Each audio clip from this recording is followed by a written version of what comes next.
वो ज़मीन पर पड़ी हुई थी। उसकी हालत बहुत ख़राब थी। उसके हाथ पैर तोड़ दिए गए थे। उस पर बेहद जुल्म किए गए थे। मेरे आसपास के लोग जो तरह तरह की बातें कर रहे थे वो सब मेरे कानों में गूंज रही थी। जब उसके माता पिता पर मेरी नज़र गई तो मैंने देखा कि वो दोनों ही अपनी बेटी के लिए बिलख बिलख कर रो रहे थे। उनकी बेटी इस दुनिया से चली गई थी। शायद उन लोगों को ये नहीं पता था कि आज जब उनकी बेटी घर से अपनी ड्यूटी के लिए निकल रही है तो वह आज घर वापस ही नहीं आएगी। उसकी हालत देखकर तो मेरी भी आंखों में आंसू आ गए थे। सारा सामान इधर उधर बिखरा हुआ था। उसकी लाश को देखकर इस बात का अंदाज़ा लगाया जा सकता था कि उसको बड़ी बेरहमी से मारा गया है। उस दिन जनता आक्रोश में आ गई थी क्योंकि सबको ये बात पता चल गई थी कि किस तरह से उसकी इज्जत के साथ खिलवाड़ करके उसे मार दिया गया है। दिल दहलाने वाली इस घटना ने सबके होश उड़ाकर रख दिए थे कि क्या कोई इतनी बेदर्दी से किसी को मार सकता है। ये कई सालों पहले की बात है। आज भी जब मैं उस हादसे को याद करती हूँ तो मेरी आंखों में आंसू आने के साथ साथ मेरी आंखों के सामने वो पूरी कहानी घूमने लगती है जिसने उस समय पूरे देश को हिलाकर रख दिया था। दोस्तों, कहानी में आगे बढ़ने से पहले वीडियो को लाइक ज़रूर करें और कमेंट करके हमें अपनी राय ज़रूर दें। मेरा नाम शिखा है। पेशे से मैं एक न्यूज़ रिपोर्टर हूँ।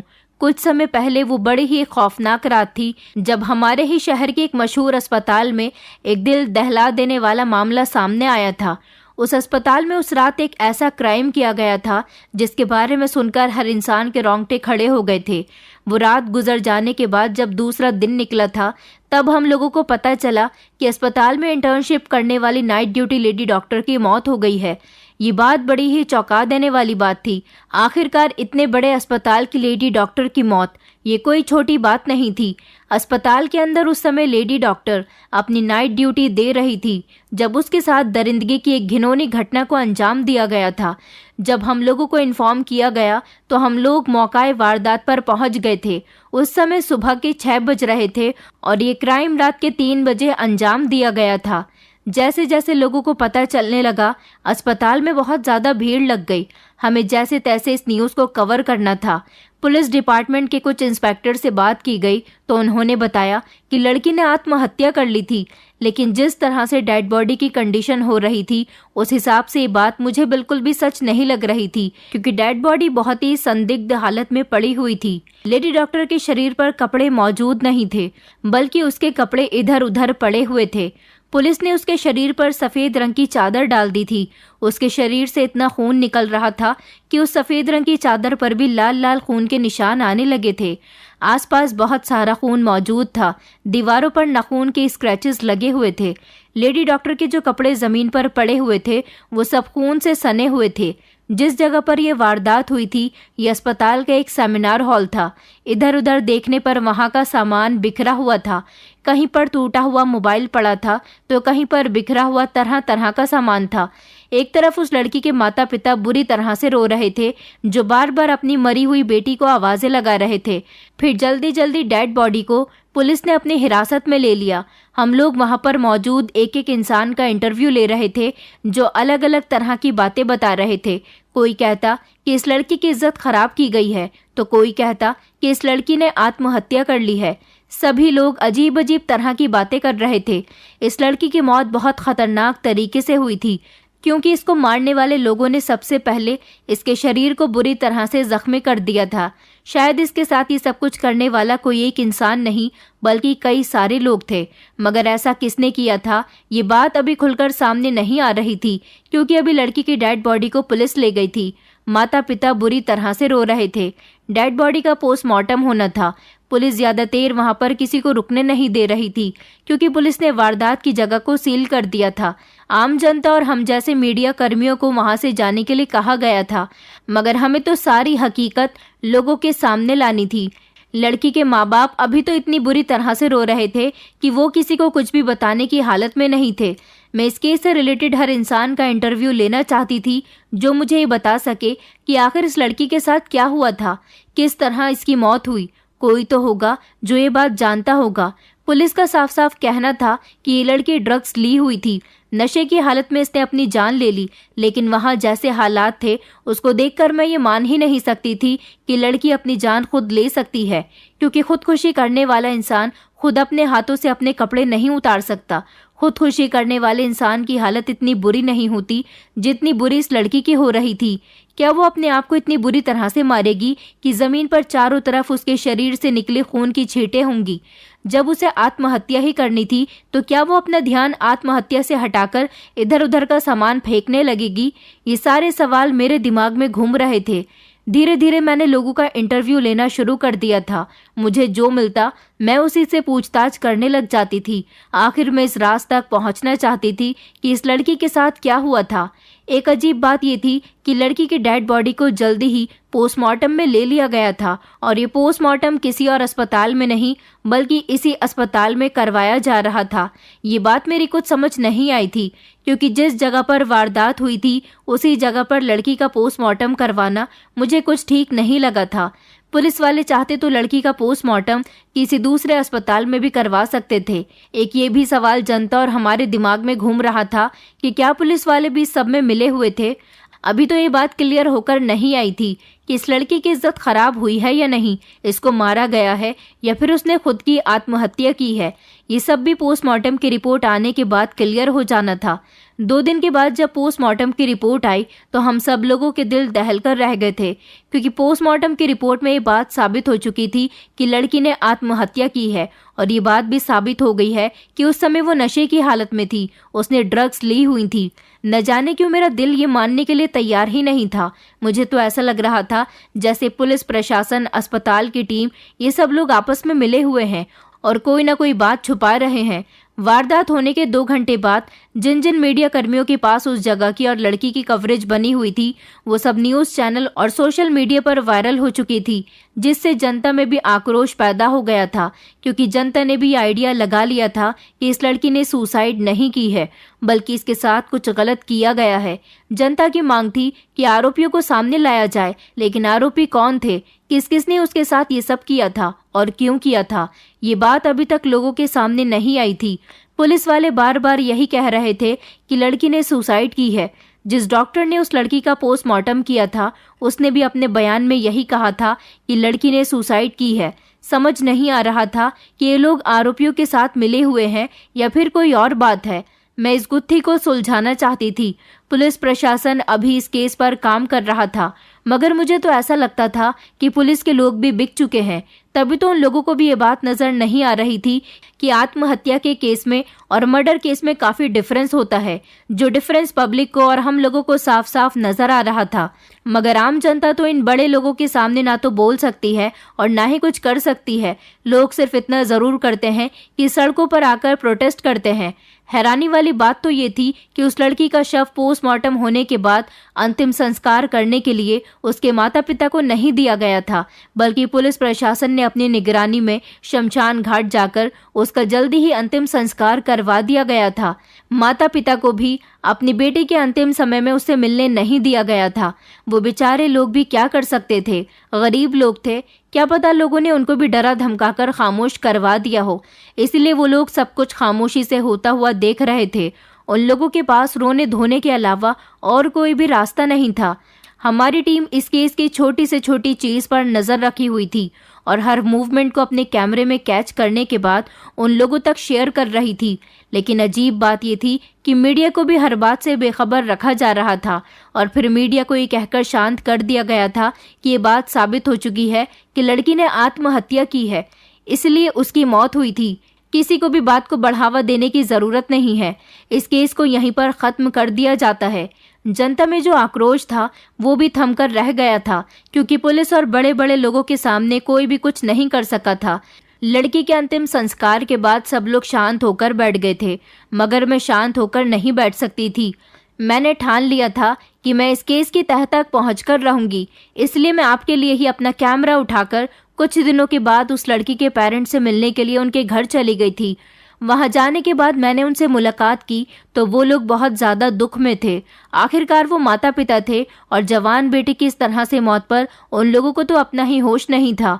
मैंने बड़े प्यार से उनका इंटरव्यू लिया और उन लोगों को यकीन दिलाया कि आपका इंटरव्यू हमारे लिए बहुत अहम हो सकता है।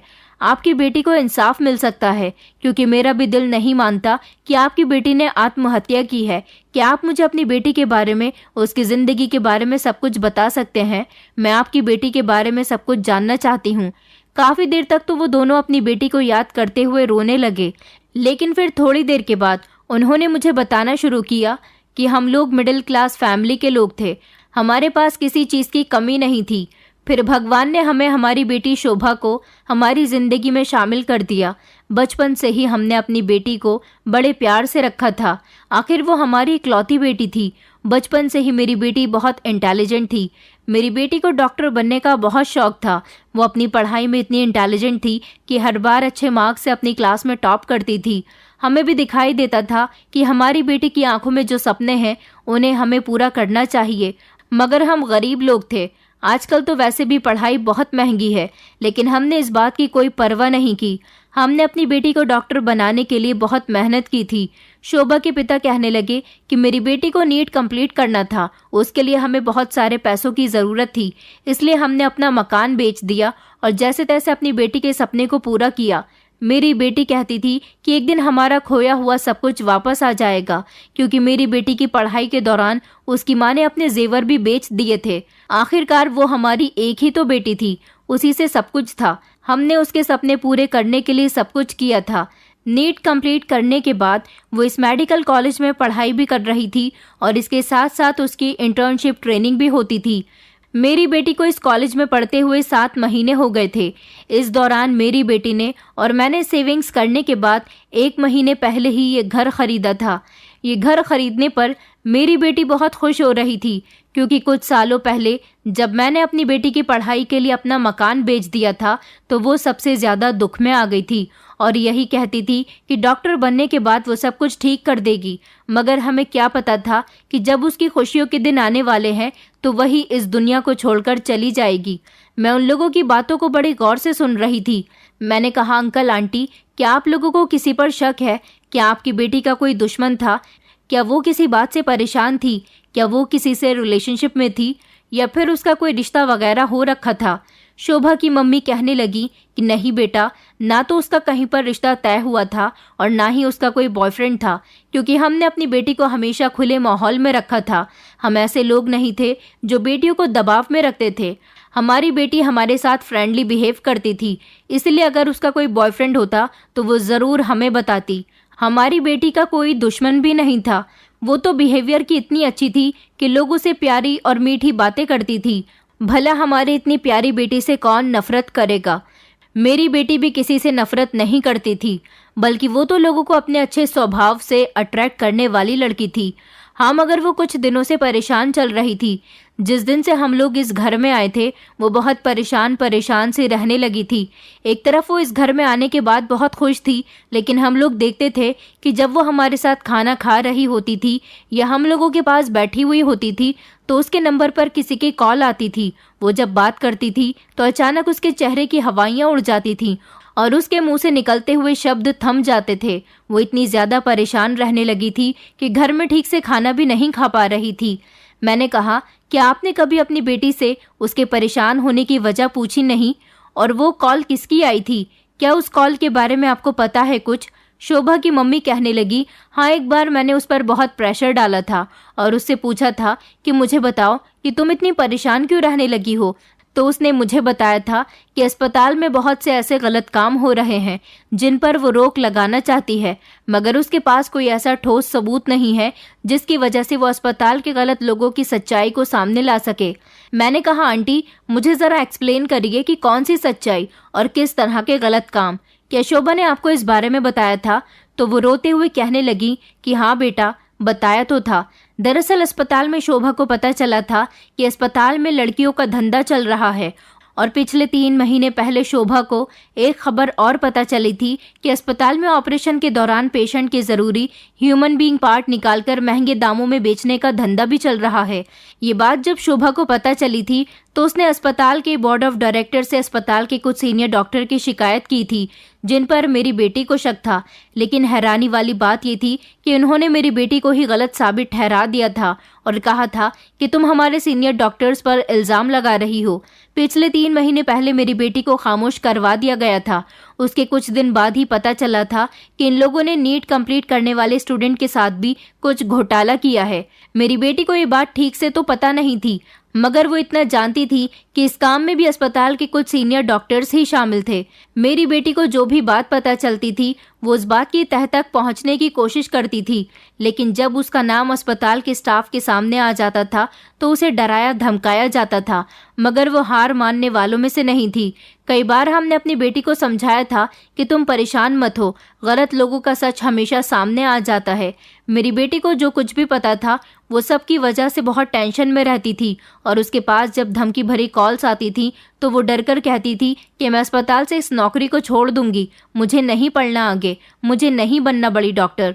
हम लोग अपनी बेटी को तसल्ली दिया करते थे और उससे कहते थे कि ज़रूर अस्पताल के कुछ लोग तुम्हारी कामयाबी से जलते होंगे, तभी तो वो तुम्हें ऐसे डराने की कोशिश कर रहे हैं। तुम डरो नहीं, अगर तुम वहाँ से नौकरी छोड़ना ही चाहती हो तो तुम इतना कर सकती हो, तुम बस अपनी पढ़ाई पूरी कर लो, उसके बाद तुम अपना अलग क्लिनिक खोल लेना। लेकिन जब तक तुम्हारी यहाँ से पढ़ाई पूरी नहीं हो जाती तब तक तुम्हें हार नहीं माननी चाहिए, क्योंकि हम लोगों ने बहुत सारे सेक्रीफाइसेस करने के बाद तुम्हें यहाँ तक देखा है। अब तुम्हें हिम्मत नहीं हारनी चाहिए और डटकर ऐसे लोगों का मुकाबला करना चाहिए। मेरी बेटी को मेरी बात समझ में आ गई थी। अभी हाल फिलहाल में भी हमारी बेटी को धमकी भरी कॉल्स आ रही थी। हमने सोचा कि सब कुछ ठीक हो जाएगा, मगर हमें नहीं पता था कि हमारी बेटी के साथ इतना बड़ा हादसा हो जाएगा। हमारी बेटी को मारा गया है, उसने आत्महत्या नहीं की है। वो घर से खुशी खुशी निकली थी, हम लोगों का आशीर्वाद लेकर निकली थी, तो फिर वो आत्महत्या कैसे कर सकती है? बल्कि हमें तो उसके मरने के 3 घंटे बाद ये खबर दी गई कि हमारी बेटी ने आत्महत्या कर ली है। जब हम दौड़ते हुए अस्पताल पहुंचे और अपनी बेटी की हालत देखी तो हमें हमारी बेटी की लाश के करीब तक नहीं जाने दिया, और पोस्टमार्टम होने के बाद जल्दी ही उसका अंतिम संस्कार भी कर दिया गया। मेरी बेटी ने आत्महत्या नहीं की है, उसे मारा गया है, और बहुत बेरहमी से मारा गया है। हम गरीब लोग भला किस तरह इन बड़े लोगों का सामना करें? बस हम तो यही चाहते हैं कि हमारी बेटी को इंसाफ मिले। वो बहुत अच्छी थी, उसके साथ बहुत बुरा हुआ। ये कहकर उसके मम्मी पापा फूट फूट कर रोने लगे थे। हाँ, मगर इतना ज़रूर था कि मुझे इन लोगों से काफ़ी सारी इन्फॉर्मेशन मिल गई थी। इसका मतलब यही था कि अस्पताल में जो कुछ भी हो रहा है ज़रूर शोभा ने इसके खिलाफ आवाज़ उठाने की कोशिश की होगी, और बदले में इन लोगों ने उसके साथ ये सब कुछ किया। मैंने कहा कि शोभा के कुछ फ्रेंड्स या कलीग्स जिनको आप लोग जानते हो, क्या उनका कांटेक्ट या एड्रेस आप लोगों के पास है? क्योंकि मैं उन लोगों से मिलना चाहती हूँ, उनका इंटरव्यू लेना चाहती हूँ। शोभा के पेरेंट्स ने मुझे उसके कलीग्स और फ्रेंड्स के नंबर दे दिए थे। सबसे पहले मुझे शोभा के फ्रेंड्स के पास जाना था जो उसको बहुत करीब से जानते थे, क्योंकि कुछ ऐसे लोग होते हैं जो अपनी परेशानी या कोई भी बात अपनी फैमिली से शेयर करने से पहले अपने फ्रेंड से शेयर ज़रूर करते हैं। मैं शोभा के फ्रेंड्स के पास गई। शोभा की ज़्यादा फ्रेंड्स तो नहीं थी, उसकी सिर्फ 2 ही फ्रेंड्स थीं। पहले मैं उसकी फ्रेंड पायल से मिली। पायल से मेरी मुलाकात कैफ़े में हुई थी। मैंने उसके फ्रेंड से पूछा था कि शोभा का नेचर उसके साथ कैसा रहता था। वह ज़रूर आपसे अपनी पर्सनल लाइफ डिस्कस करती होगी। क्या उसकी ज़िंदगी में कोई था और आप उसके बारे में क्या क्या जानती हैं? क्या आप मुझे डिटेल से बता सकती हैं? वो मुझे सब कुछ बताने में घबरा रही थी, मगर फिर मैंने उसे तसल्ली दिलाई और कहा कि आप नहीं चाहती कि शोभा को इंसाफ मिले। मेरी बात सुनकर उसने मुझे सब कुछ बताना शुरू कर दिया था। वो ज़्यादा कुछ खास तो नहीं जानती थी। उसने यही बताया था कि शोभा का किसी लड़के के साथ अफेयर नहीं था। वो हम लोगों से भी कम ही मिलती थी। हम सब लोग छुट्टी वाले दिन एक दूसरे से मिला करते थे। उसके बीच हम लोगों की कोई मुलाकात नहीं होती थी, क्योंकि शोभा ज़्यादातर ड्यूटी पर ही होती थी। लेकिन पिछले कुछ दिनों से शोभा डे और नाइट दोनों ही ड्यूटियाँ कर रही थी। कई बार तो हमने उसे कॉल करके कहा था कि तुम्हारी ड्यूटी तो 1 हफ्ते नाइट की और 1 हफ्ते डे की होती है, तो फिर अब तुम पर काम का इतना प्रेशर क्यों डाला जा रहा है? उसने कहा, मैं तुमसे मिलूंगी तब बताऊंगी, मगर वो तो हमसे अब कभी मिल ही नहीं सकेगी। मैंने कहा, इसके अलावा भी तुम कुछ और जानती हो? तो वो कहने लगी कि नहीं, मैं कुछ और नहीं जानती। हाँ, मगर इतना ज़रूर कहना चाहती हूँ कि वो काफ़ी परेशान थी। फिर मैं शोभा की दूसरी दोस्त के पास गई जिसका नाम स्नेहा था। स्नेहा से मेरी मुलाकात उसके घर पर हुई थी। स्नेहा से भी मेरी बातचीत ज़्यादा नहीं हो पाई थी, क्योंकि ये तीनों फ्रेंड्स आपस में अपने अपने काम की वजह से कम ही मिल रही थी। कोई भी लड़का शोभा का दोस्त नहीं था। आस पड़ोस में भी उसकी ज्यादा किसी से दोस्ती नहीं थी। हाँ, लेकिन वो लोगों से बहुत अच्छे तरीके से बात किया करती थी। अब मुझे शोभा के कलीग से बात करनी थी, जो कि 3 लोग थे। उन तीनों से मैंने एक साथ ही मुलाकात करने का सोच लिया था। उन तीनों में से एक का नाम डॉक्टर अनिल गर्ग था, एक का नाम डॉक्टर स्वाति और दूसरे का नाम डॉक्टर प्राची था। उन्होंने बारी बारी मुझे शोभा के बारे में बताया। डॉक्टर स्वाति और डॉक्टर प्राची ने बताया कि उस रात हम चारों की अपने डिपार्टमेंट में नाइट ड्यूटी थी, जबकि कई दिनों से डॉक्टर शोभा को 24 घंटे ड्यूटी के लिए कहा गया था। ये बात तो हम लोग भी जानते हैं कि वो बहुत ज़्यादा परेशान रहने लगी थी, और वो क्यों परेशान थी ये बात हमने जब उनसे पूछी तो उन्होंने हमें अस्पताल में होने वाले गोरख धंधों के बारे में बताया था। अस्पताल में बहुत कुछ गलत होता है, हम लोग भी जानते हैं, मगर हम लोगों ने कभी भी आवाज़ उठाने की कोशिश नहीं की, क्योंकि हम सभी यहाँ अपना सपना पूरा करने के लिए आए हैं। कई दिनों से अस्पताल के सीनियर डॉक्टर उसे धमकियां दे रहे थे और उसे खामोश रहने के लिए कह रहे थे, मगर वो उन लोगों के खिलाफ सबूत इकट्ठा करने में लगी हुई थी। एक बार उसने ऑपरेशन थिएटर की वीडियो बना ली थी, जिसमें साफ साफ ये नजर आ रहा था कि डॉक्टर शुक्ला और डॉक्टर अविनाश जिंदल एक जवान लड़की की ऑपरेशन के दौरान किडनी निकाल रहे थे, जबकि उसका ऑपरेशन तो अपेंडिक्स का हो रहा था। ये लोग इसी तरह से ऑपरेशन के दौरान पेशेंट को बेहोशी में उसके कीमती अंग निकालकर महंगे दामों में बेच देते हैं।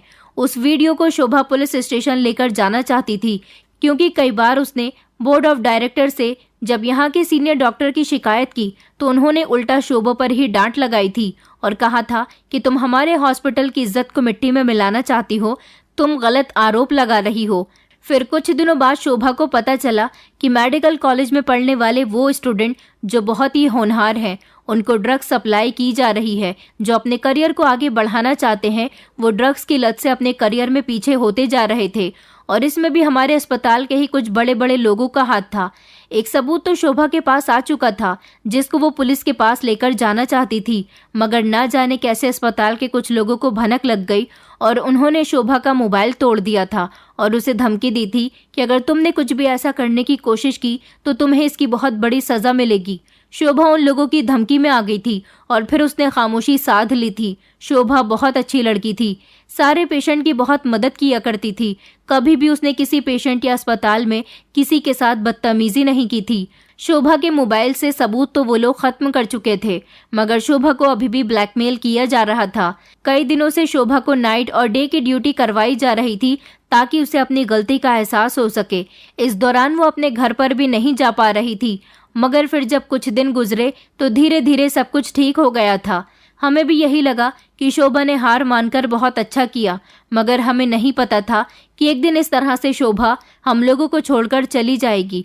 दूसरी लेडी डॉक्टर ने भी कुछ इसी तरह से बताया था, लेकिन उन तीनों ने एक अजीब बात ये बताई थी कि हादसे वाली रात उन लोगों की नाइट ड्यूटी थी, लेकिन उनको रात 12 बजे तक ईमेल कर दिए गए थे कि उन सब की उनके डिपार्टमेंट में ड्यूटी ऑफ हो गई है और वो लोग अपने अपने घर जा सकते हैं। ये चारों ही लोग अपने अपने पेशेंट के साथ बिजी थे, इसलिए वो दोनों डॉक्टर तो अपने घर चली गई थी, मगर डॉक्टर गर्ग का सामना शोभा से हो गया था। उन्होंने शोभा से कहा कि तुम घर नहीं जाओगी, हम लोगों को मेल आया है कि हम सबकी ड्यूटी ऑफ हो गई है। शोभा ने उसी दिन अपना नया मोबाइल लिया था। उसने जैसे ही अपने मोबाइल को चेक किया तो उसके पास कोई मेल नहीं आया था। उसने सोचा कि शायद उसकी ड्यूटी ऑफ नहीं हुई है। उसने डॉक्टर गर्ग को रोकने की कोशिश की और कहा कि मैं यहाँ पर अकेले ड्यूटी करूंगी, आप एक काम कीजिए, मेरे साथ रुक जाइए। डॉक्टर गर्ग ने उससे कहा था कि मेरी वाइफ प्रेग्नेंट है और मेरी फैमिली भी शहर से बाहर गई हुई है। मैं तो चाहता ही यही था कि ड्यूटी ऑफ हो जाए, मुझे अपनी वाइफ की केयर करनी है, इसलिए मेरे घर जाना बहुत ज़रूरी है। मगर तुम परेशान मत हो, यहाँ पर तो काफ़ी सारे लोग हैं तुम्हारी हेल्प करने के लिए, और वैसे भी सुबह के 4 बजे तुम्हारी ड्यूटी दूसरे डिपार्टमेंट में शिफ्ट कर दी जाएगी, फिर तुम्हें टेंशन लेने वाली कोई बात ही नहीं है। उसने कहा कि मेरी बात सुनकर शोभा बेफिक्र हो गई थी कि डिपार्टमेंट में उसके भी अलावा काफ़ी सारे लोग हैं, वो अकेली नहीं है। और अगले ही दिन ये सब कुछ हो गया। मैंने कहा, जब तुम लोगों को इतनी बात पता थी तो तुम में से किसी ने भी पुलिस को कुछ बताने की कोशिश क्यों नहीं की? वो तीनों डॉक्टर कहने लगे कि मैडम, हम किसी बड़ी मुसीबत में नहीं फंसना चाहते, हमने देख लिया है शोभा का क्या हाल हुआ। मैंने उन लोगों से कहा था कि मुझे शर्म आती है तुम जैसे लोगों पर। शोभा तुम्हारी कलीग थी, तुम लोगों के साथ काम करती थी, जब तुम लोग ही खामोश रहोगे तो उसे इंसाफ कैसे मिलेगा? ये बात तो सभी अच्छी तरह से जानते हैं कि शोभा का मर्डर किया गया है, उसने आत्महत्या नहीं की है। तो क्या तुम लोग उसकी मदद नहीं करना चाहते? मेरी बात सुनकर उन तीनों ने अपना सर झुका लिया। मुझे शोभा की काफ़ी सारी इन्फॉर्मेशन मिल गई थी और हर इन्फॉर्मेशन से यही पता चलता था कि शोभा के साथ गलत करने वाले अस्पताल के ही लोग थे और उन लोगों ने शोभा से बदला लिया था, क्योंकि शोभा एक ईमानदार इंसान थी। वो कुछ भी गलत होता हुआ नहीं देख सकती थी। वो जुर्म के खिलाफ आवाज़ उठा रही थी और उसकी आवाज़ को दबा दिया गया। मुझे उस वार्ड बॉय से बातचीत करने का आइडिया आया जो उस रात उस डिपार्टमेंट में मौजूद था। उसके बारे में जानकारी निकालकर मैं उससे भी मिलने के लिए चली गई थी। उसने मुझे बताया था कि उस रात अस्पताल में ज़्यादा कोई मौजूद नहीं था। लगभग 2:30 बजे के टाइम पर एक पेशेंट आया था। उसको हार्ट प्रॉब्लम थी। शोभा मैडम उनका इलाज कर रही थी। शोभा मैडम तब तक पेशेंट के साथ ही थी जब तक पेशेंट की हालत कंट्रोल में नहीं आई थी। शोभा मैडम के साथ 2 नर्स और मैं भी मौजूद था। कुछ समय बाद पेशेंट की हालत कंट्रोल हुई तो उसकी देखरेख नर्स कर रही थी। रात बहुत दूर थी, इसलिए शोभा मैडम आराम करने के लिए सेमिनार हॉल में चली गई थी। उस टाइम मैंने 2 सीनियर डॉक्टर्स को सेमिनार हॉल की तरफ जाते हुए देखा था। सीनियर डॉक्टर ने मुझसे कहा था कि डिपार्टमेंट में जितने भी पेशेंट हैं उनके लिए दूसरे स्टाफ को आना है। अभी यहाँ पर जितने भी लोग हैं सब दूसरे वाले डिपार्टमेंट में चले जाओ। इस इंफॉर्मेशन के बारे में डिपार्टमेंट के सफाई कर्मचारी, वार्ड बॉय और नर्स को भी बता दिया गया था और वो सभी लोग वहाँ से चले गए थे। मैंने उससे कहा, और शोभा मैडम कहाँ थी? तो वो कहने लगा कि पता नहीं, उन्होंने शोभा मैडम से भी जाने के लिए कहा था या नहीं।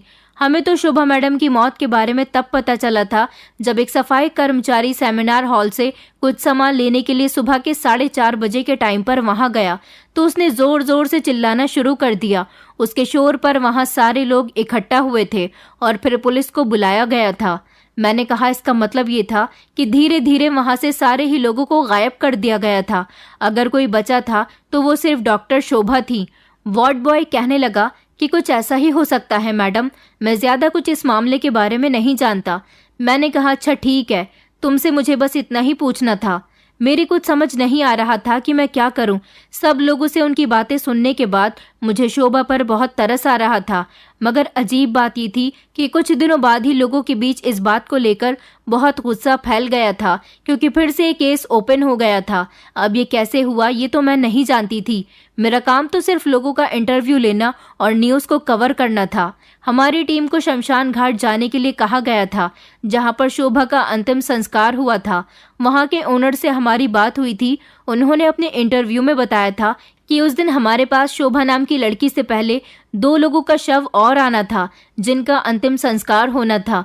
उन दोनों के बाद ही शोभा का अंतिम संस्कार होता, मगर पुलिस वालों ने शोभा का अंतिम संस्कार करने में बहुत जल्दी कर दी थी। आखिर ऐसा क्यों था? क्या पुलिस वाले सबूत मिटाना चाहते थे? जरूरी नहीं है कि पुलिस डिपार्टमेंट के सारे ही लोग उनके साथ मिले हुए थे। कुछ ऐसे ईमानदार ऑफिसर्स भी थे जिनको मैं जानती थी। मैंने उनसे कांटेक्ट किया और उनको शोभा के बारे में सब कुछ बता दिया था। शोभा की जितनी भी इंफॉर्मेशन मेरे पास थी वो सब मैंने उन्हें बता दी थी, क्योंकि अब तक मैंने जितने भी लोगों से बात की थी उन सभी की कवरेज मेरे पास थी। मैं जानती थी कि मैं अपने तरीके से शोभा को इंसाफ जरूर दिला सकती हूँ। मुझे उसके आरोपियों तक पहुँचना था। मैं ही नहीं बल्कि पूरा देश ये जानना चाहता था कि शोभा के आरोपी कौन थे, उन्होंने शोभा के साथ ये सब कुछ क्यों किया और इतना बड़ा जुर्म क्यों छुपाया जा रहा है। ये मामला सीबीआई को दे दिया गया था। सीबीआई ने इस मामले की तह तक पहुंचकर इस खेल में आने वाले काफी सारे ऐसे लोगों को अरेस्ट किया था जिन पर सीबीआई को शक था।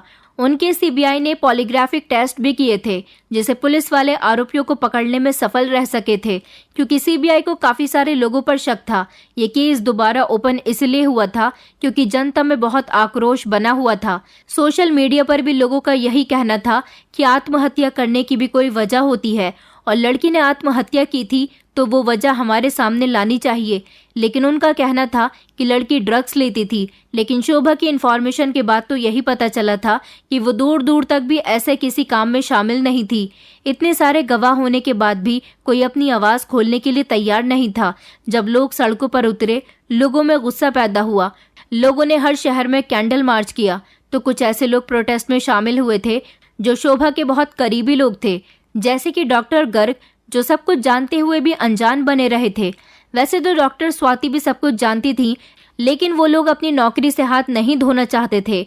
मगर उन लोगों को जब ये बात रियलाइज हुई कि जब पूरा देश इस प्रोटेस्ट में हिस्सा ले सकता है तो वो लोग क्यों शोभा को इंसाफ नहीं दिला सकते।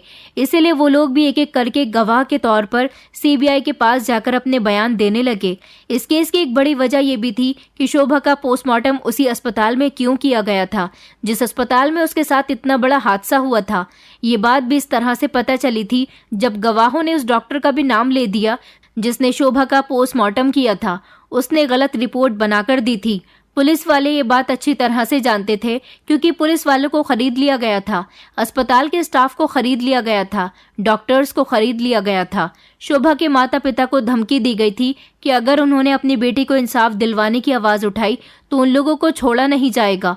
मगर जब शहर के बड़े बड़े ऑफिसर्स ने आपस में बैठकर मीटिंग की और ये केस सीबीआई को सौंप दिया गया तो सीबीआई ने सब कुछ पता लगा ही लिया था। शोभा के आरोपी पकड़े गए थे। उन लोगों ने एक एक करके अपने गुनाह कबूल कर लिए थे। दरअसल शोभा अस्पताल के एक एक गलत काम के बारे में जान गई थी क्योंकि शोभा एक ईमानदार और सच्ची लड़की थी। वो कुछ भी गलत होता हुआ देखकर इग्नोर नहीं कर सकती थी। अस्पताल में गलत काम होते हुए भी बहुत सारे डॉक्टर्स अपनी सैलरी की वजह से वहां पर नौकरी कर रहे थे, मगर शोभा ऐसी लड़की नहीं थी। शोभा को तकलीफ होती थी लोगों को परेशान देखकर। शोभा को तकलीफ होती थी लोगों के साथ गलत होते हुए देखकर। उसने जुर्म के खिलाफ आवाज उठानी चाहिए तो अस्पताल के सीनियर डॉक्टर्स ने उसे धमकी दे दी कि तुम खामोश हो जाओ वरना तुम्हें इसकी बहुत बड़ी सजा मिलेगी। कुछ वक्त के लिए शोभा खामोश हो गई थी। उसको धमकी भरी कॉल्स आने लगी। शोभा ने जो सबूत इकट्ठा किया था उस पर उसका मोबाइल तोड़ दिया गया। शोभा बहुत डर गई थी कि वो एक मामूली सी लड़की है, वो इन बड़े लोगों का सामना नहीं कर सकती। लेकिन इन डॉक्टर्स को लगता था कि शोभा हार नहीं मानेगी, कभी न कभी उनकी सच्चाई दुनिया के सामने लेकर आ ही जाएगी। इसलिए उन सब लोगों ने मिलकर प्लान बनाया कि शोभा को तंग करने के लिए उसको दिन रात की ड्यूटी पर लगा देना चाहिए। इस हादसे के 2 दिन पहले ही अस्पताल में कंस्ट्रक्शन का काम शुरू हो गया था। इस दौरान वहां के कैमरे भी हटे हुए थे। अस्पताल में जो पेशेंट थे उनका ध्यान रखने के लिए 4:30 बजे दूसरा स्टाफ आने वाला था। इस बीच उन लोगों को अपना काम करने का 1 घंटा मिल रहा था। एक एक करके उन्होंने डिपार्टमेंट के सारे ही लोगों को गायब कर दिया था, जबकि लास्ट मोमेंट पर जो हार्ट पेशेंट आया था वो भी प्लान का ही एक हिस्सा था। शोभा को बिजी किया गया ताकि वो इस पेशेंट के साथ बिजी रहे और वो अपने डिपार्टमेंट के स्टाफ डॉक्टर से बातचीत ना कर सके। रात को जब शोभा सेमिनार हॉल में आराम करने के लिए गई थी तब वहां पर पहले से ही सीनियर डॉक्टर्स मौजूद थे। वो 4 लोग थे। उन्होंने शोभा के सेमिनार हॉल में पहुंचते ही उसका दरवाजा बंद कर दिया और उससे कहने लगे कि तुम हमारी सच्चाई दुनिया वालों के सामने लाना चाहती हो। हम तुम्हारा इतना बुरा हश्र करेंगे कि कोई अगर हमारी पोल खोलने की कोशिश भी करेगा तो वो तुम्हारी हालत देखकर खामोश हो जाएगा। शोभा उनसे कहने लगी कि आप लोग ये क्या कर रहे हो? आपकी दरवाजा बंद करने की हिम्मत कैसे हुई? वो सब जोर जोर से हंसने लगे। उन्होंने शोभा को जकड़ लिया। शोभा जोर जोर से चिल्ला रही थी। सेमिनार हॉल की खिड़की और दरवाजे बंद थे, इसलिए उसकी आवाज बाहर तक नहीं पहुंच सकी। उसे पूरी प्लानिंग के साथ अपने जाल में फंसाया गया था। शोभा के साथ ये सब कुछ होना ही था क्योंकि मेडिकल कॉलेज के प्रिंसिपल, अस्पताल के बोर्ड ऑफ डायरेक्टर और अस्पताल के सारे ही सीनियर डॉक्टर्स इस काम में मिले हुए थे जो शोभा से अपनी दुश्मनी निकालना चाहते थे। दोनों डॉक्टर ने शोभा को मजबूती से पकड़ लिया था जबकि शोभा उन लोगों से बचने की कोशिश कर रही थी। उसने सलवार कमीज पहना हुआ था और अपना व्हाइट कोट भी। शोभा का सामान सेमिनार हॉल में पहले से ही मौजूद था क्योंकि 2 घंटे पहले वो सेमिनार हॉल में आई थी। जब वो आराम करने के लिए कुर्सी पर बैठने ही वाली थी कि तभी अचानक पेशेंट के आने की उसे खबर दी गई, इसलिए वो अपना पर्स और मोबाइल वहीं पर छोड़ गई थी। अब वो दोबारा से फ्री होने के बाद यहाँ आई थी तो उन दरिंदों ने उसे पकड़ लिया था। उसको बुरी तरह से पीटा गया था। उसके गाल पर इतनी जोर से थप्पड़ मारा गया था कि उसका पूरा चेहरा लाल हो गया था। एक डॉक्टर ने उसकी टांगें पकड़ ली थी जबकि दूसरे डॉक्टर ने उसके हाथ पकड़कर उसे जोर जोर से जमीन पर दे मारा था, जिसकी वजह से उसका सर जमीन पर जोर से लगा था और उसके सर से खून निकलने लगा था। वो भागने की कोशिश कर रही थी, दीवारों तक जाकर पहुंची थी मगर दीवार से भी टकरा गई और टकराकर गिरते गिरते उसके नाखून दीवार पर लग गए, जिसकी वजह से दीवार पर स्क्रैचेस पड़ गए थे। उन चारों दरिंदों ने एक एक करके उसके साथ गलत काम किया। चाकू से उसके शरीर को गोद दिया गया था। तड़पते तड़पते शोभा इस दुनिया से चली गई थी, लेकिन फिर भी उन दरिंदों को सुकून नहीं मिला तो शोभा की टांगें मोड़ दी गई थी, जिससे उसकी टांग की हड्डी टूट गई। उसे उल्टा करने के बाद उसकी रीढ़ की हड्डी पर इतनी जोर से मारा गया था कि उसकी रीढ़ की हड्डी भी टूट गई थी। उसे कोई इंसान नहीं बल्कि एक प्लास्टिक की गुड़िया समझा गया था, जिसको जगह जगह से तोड़कर वो लोग बहुत खुश हो रहे थे और बार बार यही कह रहे थे कि हमारे मामले में टांग अड़ाने वाले इंसान के साथ हम यही करेंगे। आज तक किसी की इतनी हिम्मत नहीं हुई कि वो अस्पताल में होने वाले किसी भी काम में दखल अंदाजी करे, लेकिन ये लड़की हमारे काम में बार बार रुकावट डाल रही थी। शोभा के साथ सच में बहुत बुरा हुआ था। उस बेचारी को इतनी बुरी तरह से मारा था कि उसके शरीर का सारा ही खून जमीन पर फैल गया था। उसने भागने की और बचने की बहुत कोशिश की थी, मगर वो अकेली थी और ये 4 लोग थे। वो बेचारी अपने आप को इन दरिंदों से नहीं बचा सकी थी। सारे आरोपियों ने एक एक करके अपना जुर्म कबूल कर लिया था, क्योंकि सीबीआई ने इस केस से रिलेटेड सभी लोगों को अरेस्ट कर लिया था। इस काम में मैंने भी अपना पूरा सपोर्ट किया था। हर मौके की कवरेज बनाकर मैंने अपने चैनल पर दिखाई थी और साथ ही साथ पुलिस वालों की भी मदद की थी। पुलिस वाले, अस्पताल का डॉक्टर्स, पोस्टमार्टम वाला डॉक्टर, स्टाफ के लोग, इन सभी को अरेस्ट कर लिया गया था। इन लोगों को कड़ी से कड़ी सजा हुई थी। पोस्टमार्टम की रिपोर्ट गलत बनाने वाले डॉक्टर को भी पैसे खिलाए गए थे। यही वजह थी कि वो सच बोलने को तैयार नहीं था, लेकिन जब उसका पॉलीग्राफिक टेस्ट किया गया तब उसकी सारी सच्चाई सामने आ गई थी। शोभा की असली रिपोर्ट तो आज तक सामने नहीं आ सकी, क्योंकि अस्पताल के प्रिंसिपल को शक था कि कहीं शोभा की लाश किसी सही इंसान के हाथ लग गई तो उसकी दोबारा से पोस्टमार्टम रिपोर्ट भी हो सकती है। इसलिए उन्होंने जल्द से जल्द उसकी लाश को ठिकाने लगाने के लिए उसका अंतिम संस्कार करवा दिया, ताकि ये बात दबकर रह जाए। उस समय हमारे देश की जनता इस लड़की को इंसाफ दिलाने के लिए बहुत गुस्से में आ गई थी। उसके आरोपी तो पकड़े गए, लेकिन क्या उन लोगों को सजा मिलने के बाद हमारे देश में जुर्म कम हो गए? आज भी हमारे देश की बेटियां डर डर कर जीती हैं। शोभा के माता पिता को बहुत खुशी हुई थी जब उनकी बेटी को इंसाफ मिला था। शोभा इतनी समझदार और पढ़ी लिखी लड़की थी। अपनी आंखों में ही अपने सपने दबाकर चली गई। बड़ी डॉक्टर बनने का सपना उसका सपना ही रह गया। हमारे देश में कहा जाता है कि बेटी पढ़ाओ बेटी बचाओ, मगर ना तो हमारे देश की बेटियां पढ़ पाती हैं और ना ही बच पाती हैं। मैं चाहती हूँ कि हमारे देश में कोई ऐसा कानून बनना चाहिए जिससे हमारे देश की बेटियों को सेफ रखा जा सके। उनके आरोपियों को ऐसी सजा देनी चाहिए कि ऐसा आरोप कोई दोबारा न कर सके। आज इस कहानी को कई साल हो गए, मगर जब भी मुझे शोभा की कहानी की याद आती है तो मेरी आंखें नम हो जाती हैं। आज इतने सालों बाद मैं एक बड़ी न्यूज़ रिपोर्टर हूँ, मगर खुश हूँ कि मेरे थोड़े से ही सहयोग से शोभा को इंसाफ मिल सका। मैं आप लोगों से रिक्वेस्ट करना चाहती हूँ कि अगर आपको लगता है कि किसी पर जुल्म हो रहा है तो उस जुल्म के खिलाफ आवाज उठाइए। शोभा के बारे में भी काफी सारे लोग जानते थे, मगर किसी ने भी शोभा को सपोर्ट नहीं किया। आपकी छोटी सी मदद से सामने वाले पर जुल्म होना बच सकता है। शोभा जैसी न जाने कितनी लड़कियां आपके सहयोग से बच सकती हैं, इसलिए हमेशा बेटियों की रक्षा कीजिए। दोस्तों, उम्मीद करती हूँ आपको हमारी कहानी पसंद आई होगी। कहानी पसंद आई है तो वीडियो को लाइक करें, चैनल पर नए हैं तो चैनल को सब्सक्राइब करें और हाँ, नोटिफिकेशन बेल को ज़रूर दबाएं ताकि अगली अपडेट सबसे पहले आपको मिले।